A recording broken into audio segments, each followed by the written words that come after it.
Здраво и добре дојдовте. Денес ќе се нурнеме во една навистина фасцинантна анализа на библиски текстови. Оваа анализа ни открива како древните списи можат да добијат едно сосема ново, неочекувано значење. Ќе видиме како една приказна за целосен, ама баш целосен очај, се претвора во приказна за длабоко откритие.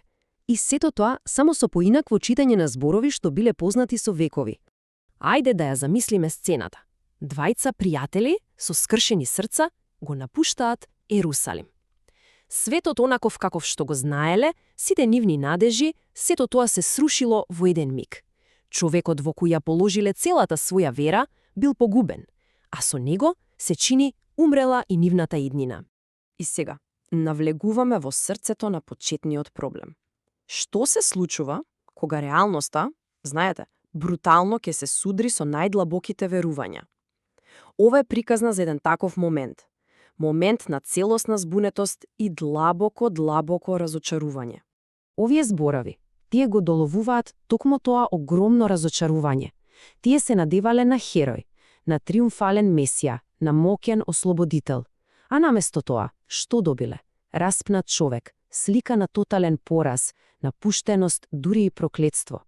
Но токму тогаш, кога се изгледа изгубено, се случува пресврт. На патот им се придружува еден мистериозен странец. И тој не им нуди некоја празна утеха, туку нешто многу подлабоко. Нуди нов начин на разбирање на истите оние списи што ги знаеле напамет. И токму овој слајд го нагласува тој централен конфликт. Од една страна го имаме очекувањето, од друга суровата реалност. Како може овие две навидум спротивставени работи да се помират? Како може тој очигледен неуспех всушност да биде дел од победата? Токму тоа е прашањето. И не биле само тие збунети. Во исто време, таму во Ерусалим, апостол Петар се соочува со исто толку збунета толпа. И тие се борат со истите контрадикторни настани. Очајно се обидуваат да најдат некаква смисла во целиот тој хаос. Според оваа анализа, методот на Петар е навистина брилијантен. Тој не измислува ништо ново, што би се рекло. Наместо тоа, зема еден многу познат древен стих и го користи како клуч за да изгради сосема нов аргумент, поврзувајќи го минатото со шокантната сегажност. Еве го клучниот доказ. Со овој стих Петар ја преформулира целата приказна. Неговиот аргумент е едноставен. Овој древен текст не може да се однесува на авторот, на царот Давид, бидејќи знаеме дека тој е мртав и погребан. Значи, мора да зборувал пророчки за некој друг, за некој што смртта не може да го задржи. И додека овој аргумент се одвива во Ерусалим, да се вратиме назад на патот за Емаус, каде што се приближува кулминацијата. Двајцата ученици го покануваат странецот да остане со нив, се уште несвесни кој е тој всушност. Анализата нагласува дека овој момент е многу повеќе од обично физичко препознавање. Ова е длабока промена во свеста. Тоа е оној аха момент, кога сите делчиња од сложувалката, сите древни текстови и пророштва, одеднаш се вклопуваат и добиваат совршена смисла. Овој слајд совршено го прикажува тоа емоционално и интелектуално патување, како што го анализира коментарот, од целосна збунетост до кристална јасност. Тие не добиле само список на одговори, поминале низ процес на длабока внатрешна трансформација. И тука доаѓаме до централното прашање што го поставува странецот, прашање кое го руши целото нивно до тогашно разбирање. Прашањето не е зошто се случија овие лоши работи, туку зарем не беше неопходно ова да се случи, зарем ова не беше всушност предвидениот пат? Значи, клучниот увид на коментарот е токму ова. Страдањето се преформулира. Тоа веќе не е знак на неуспех, туку откровение на една многу поголема вистина. Било неопходно не за Бога, туку за нас, за луѓето, за да можеме да видиме дека љубовта е навистина посилна од смртта. Добро, но како ова длабоко разбирање, кое е вкоренето во еврејските списи, да се пренесе на публика што нема таква позадина? Како оваа приказна да му се објасни на некој што не го познава целиот тој контекст?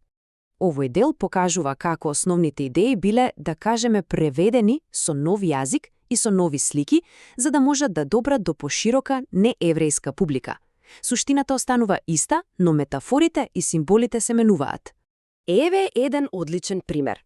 Оваа фраза може да звучи чудно, па дури и грубо за денешниот слушател.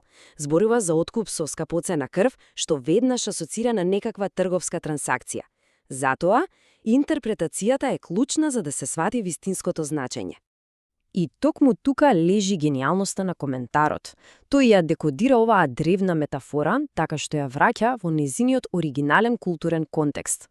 Значи, откупени овде не значи купени со пари, значи ослободени. Тоа е директна алузија на ослободувањето на робовите од Египет за време на Пасха. Гледате? Тоа е чин на ослободување, а не на купување.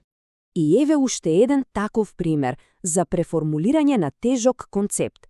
Наместо порака за страв, се открива порака за однос. Анализата истакнува дека концептот страв Божји во овој контекст не значи ужас или терор, туку длабока почит и доверба, многу слична на онаа што детето ја има кон родителот кој неизмерно го сака. И сега, ајде да ги споиме сите овие нишки. Се врачаме на централната слика од приказната за Емаус, за да ја откриеме крајната поента на целата оваа анализа. Што на вистина се случува кога древните списи колечно ќе се отворат? Овој цитат ја открива суштината. Крајната поента, според коментарот, не е само за интелектуален аргумент, туку за длабоко, лично, трансформативно искуство. Промената не се случува само во умот, таа гори во срцето.